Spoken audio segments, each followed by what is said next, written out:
नमस्कार मित्रों, YouTube channel education निकेतन के इस नए वीडियो में मैं आपका स्वागत करता हूं। आज बीपीएससी के द्वारा बीपीएससी असिस्टेंट की प्रारंभिक परीक्षा आयोजित की गई थी, जिसमें कुल 150 प्रश्न पूछे गए थे। इस पहले पार्ट में मैं जीएस के 50 प्रश्नों का हल आपके साथ प्रस्तुत कर रहा हूं। 51 जो प्रश्न पूछा गया है ये सेट नंबर सी है। निम्नलिखित में से कौन सा सही सुमेलित नहीं है? इसका सही आंसर होगा डी। 52 भारतीय संविधान में कौन सी अनुसूची नगरपालिकाओं की गतिविधियों को इंगित करती है? इसका राइट आंसर होगा 12 डी। 53 पूरा योजना का सुझाव दिया गया था भारत के पूर्व राष्ट्रपति डॉक्टर एपीजे अब्दुल कलाम के द्वारा। 53 का बी। 54 किन्हें भारत में 2 बार राष्ट्रपति बनने का मौका मिला है? डॉक्टर राजेंद्र प्रसाद, सी। 55 कौन सा क्षेत्रीय संगठन का मुख्यालय उस क्षेत्र से बाहर स्थित है? इसका राइट आंसर ओपेक। इसका मुख्यालय वियना ऑस्ट्रिया में स्थित है। नीति आयोग के उपाध्यक्ष कौन है? 56 का राइट आंसर है राजीव कुमार। 57 निम्नलिखित में से किस देश से समवर्ती सूची का विचार भारतीय संविधान के लिए अपनाया गया है? इसका सही उत्तर है ऑस्ट्रेलिया। 58 निम्नलिखित में से कौन सा संविधान संशोधन पंचायत स्तर पर लोकतंत्र प्रदान करता है? इसका राइट आंसर है ए 73rd कॉन्स्टिट्यूशनल अमेंडमेंट। 59 इनमें से कौन राज्यसभा के अध्यक्ष हैं? तो भारत के उपराष्ट्रपति वेंकैया नायडू।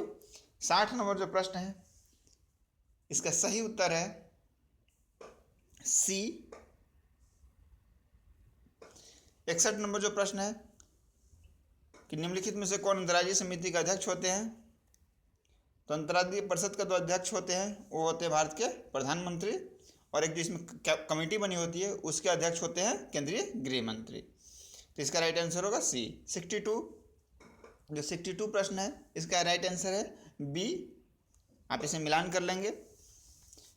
63 का राइट आंसर है इनमें से किसने दूरगामी आर्थिक सुधारों को शुरू किया था भारत में? तो डॉक्टर मनमोहन सिंह। जो 64 क्वेश्चन है इनमें से कौन रिजर्व बैंक ऑफ इंडिया के वर्तमान में गवर्नर है? तो शक्तिकांत दास। इसी तरह का एक प्रश्न पूछा गया था बीपीएससी में जिसे लेकर काफ़ी विवाद हो गया था, क्योंकि 5 दिन पहले इन्हें उस समय आरबीआई का नया गवर्नर बनाया गया था। हम लोग सेट सी डिस्कस कर रहे हैं, आप याद रखेंगे। निम्नलिखित में से कौन सा ग्रामीण कार्यक्रम नहीं है? इसका राइट आंसर होगा सी हृदय। 66 एसडीजी इंडिया इंडेक्स के अनुसार निम्नलिखित में से कौन सा कथन सुमेलित नहीं है? तो इसका राइट आंसर है ए।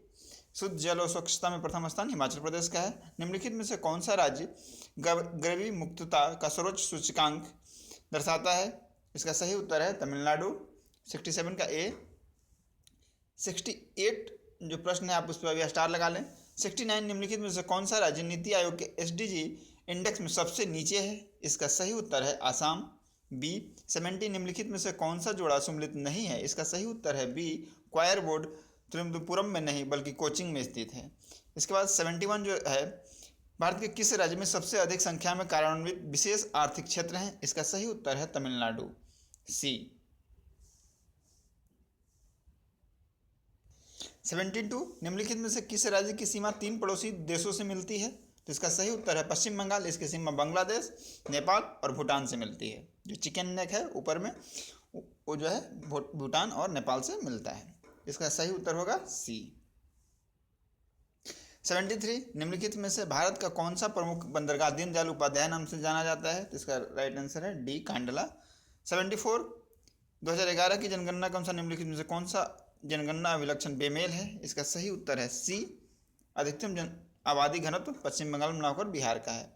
75 निम्नलिखित में से कौन सा संरक्षित जैवमंडल छत्तीसगढ़ राज्य में स्थित है? इसका पहला उत्तर राइट है ए आचार कमार। 76 निम्नलिखित में से कौन सा सही सुमेलित नहीं है? इसका सही उत्तर है ए दिल्ली मुंबई। ए जापान और इंडिया के सहयोग से बनाया जा रहा है। लंबाई की दृष्टि से निम्नलिखित में से कौन सी नदी सबसे लंबी है? इसका सही उत्तर है गोदावरी।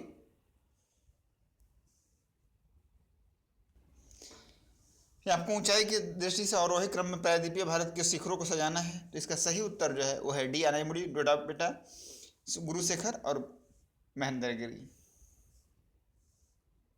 79 निम्नलिखित में से कौन सा जोड़ा सम्मिलित नहीं है? तो टोडा तमिलनाडु क्षेत्र में पाया जाता है, तो 79 का ए। 80 कौन सी सौर ऊर्जा परियोजना सही और सम्मिलित नहीं है? तो पावागढ़ गुजरात में न होकर कर्नाटक में है।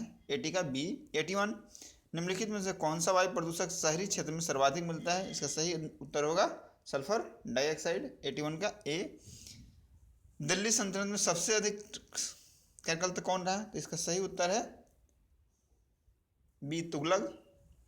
83 इसका जो सही उत्तर है वो है सी फ्रांसिस डी अल्ब्रुक गोवा के राज्यपाल बने। 84 का जो राइट आंसर है वो है डी पानीपत, हल्दीघाटी, पलासी और बक्सर। 85 का जो सही उत्तर है वो ए है नील क्रांति। 86 का सही उत्तर है बी।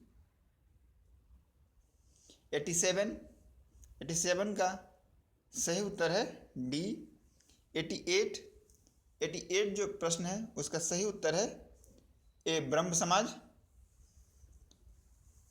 इसके बाद क्रमानुसार इसे अरेंज करना था। 89 का सही उत्तर है अकबर। 89 का सी। 90 निम्नलिखित में से ऐतिहासिक घटनाओं को कौन से घटनाक्रम में आपको अरेंज करना है? तो 90 का सही उत्तर होगा बी। 91 आरबीआई द्वारा नियुक्त बिमल जालान समिति जो यह सुझाव देने के लिए बनी है कि केंद्रीय बैंक को अपना भंडारण कैसे संभालना चाहिए कि उपाध्यक्ष कौन है? इसका राइट आंसर है राकेश मोहन। प्रत्येक वर्ष अंतर्राष्ट्रीय प्रलय स्मरण दिवस कब मनाया जाता है? इसका सही उत्तर होगा 27 जनवरी। 93 निम्नलिखित में से किसे यूनेस्को द्वारा 2020 के लिए वास्तुकला के विश्व राजधानी के लिए चुना गया है? इसका सही उत्तर है ब्राजील के रियो दी जेनेरियो। तो 93 का राइट आंसर होगा डी। 94 झारसुगुड़ा हवाई अड्डा जिसका उद्घाटन सितंबर 2018 में किया गया किस राज्य में अवस्थित है? तो यह भारत के उड़ीसा राज्य में है। पुस्तक लेस के लेखक कौन है? तो लेस पुस्तक के लेखक हैं एंड्रू सीन ग्रीर। तो 95 का राइट आंसर होगा बी। 96 भारत के किस राज्य में सबसे पहले महिला पुलिस स्वयंसेवक पहल को अपनाया गया? इसका सही उत्तर है कि भारत के हरियाणा राज्य में अपनाया गया। तो 96 का डी। 97 हिंदुस्तान टाइम्स अखबार पत्रिका में नियमित लेख रूड फूड कौन लिखता है? तो इसका सही उत्तर है वीर सांघवी। 97 का सी। मेहुल चौकसी जो कथित तौर पर भारत में एक प्रमुख बैंक धोखाधड़ी का आरोपी है ने किस देश की नागरिकता जनवरी 2019 में हासिल कर लिया है? तो इसका सही उत्तर है एंटीगुआ यानी 98 का ए। 99 मलेशिया के 16वें राजा या सम्राट के रूप में हाल ही में किसे चुना गया है? इसका सही उत्तर होगा 99 का सी पहांग के अब्दुल्ला को। इसका वैसे पूरा नाम काफ़ी लंबा है, आप इसे गूगल करके सर्च कर सकते हैं। उस टेनिस खिलाड़ी का नाम बताइए जिसने ऑस्ट्रेलियाई ओपन 2019 में रोजर फेडरर को हराया था। इसका सही जो उत्तर है वो है ए स्टेफानोस सिटसिपास। कुल मिलाकर जो इस बार जो प्रश्न पूछे गए हैं उसका कठिनाई लेवल की अगर बात करें तो मॉडरेट से लेकर डिफ़िकल्ट की श्रेणी में रखा जा सकता है, क्योंकि इन्होंने ऑस्ट्रेलियाई ओपन में भी डायरेक्ट विजेता नहीं पूछा है। बुक भी जो पूछा है वो काफ़ी टफ पूछा है। जो कॉलम भी पूछा है हिंदुस्तान टाइम्स का वो भी अच्छा पूछा है। नीति आयोग से एक ही इंडेक्स से लगातार 4-5 प्रश्न पूछ दिए हैं, जो कि अपने आप में एक चुनौतीपूर्ण कार्य है उन प्रश्नों को सही करना। तो कुल मिलाकर जीएस वाले सेक्शन की जो डिफ़िकल्टी लेवल है वो टफ है। मैंने मैथ और रीजनिंग वाले सेक्शन को भी देखा है, उसको आप इजी टू मॉडरेट लेवल में रख सकते हैं। ठीक है, तो इस वीडियो के बाद मैथ और रीजनिंग वाले जो 1 से लेकर 50 तक क्वेश्चन है वो अपलोड कर दिए जाएंगे। अगर आपको ये वीडियो अच्छा लगा तो इस वीडियो को लाइक करें और इस चैनल को सब्सक्राइब करें। अगर कोई भी प्रश्न के उत्तर पर आपको आपत्ति हो तो शालीन भाषा में कमेंट सेक्शन में स्रोत के साथ आप बता सकते हैं। अगर वो आपका स्रोत और आपकी दी गई जानकारी सही रही तो आपके नाम के साथ कमेंट बॉक्स में उसे पिन कर दिया जाएगा। धन्यवाद।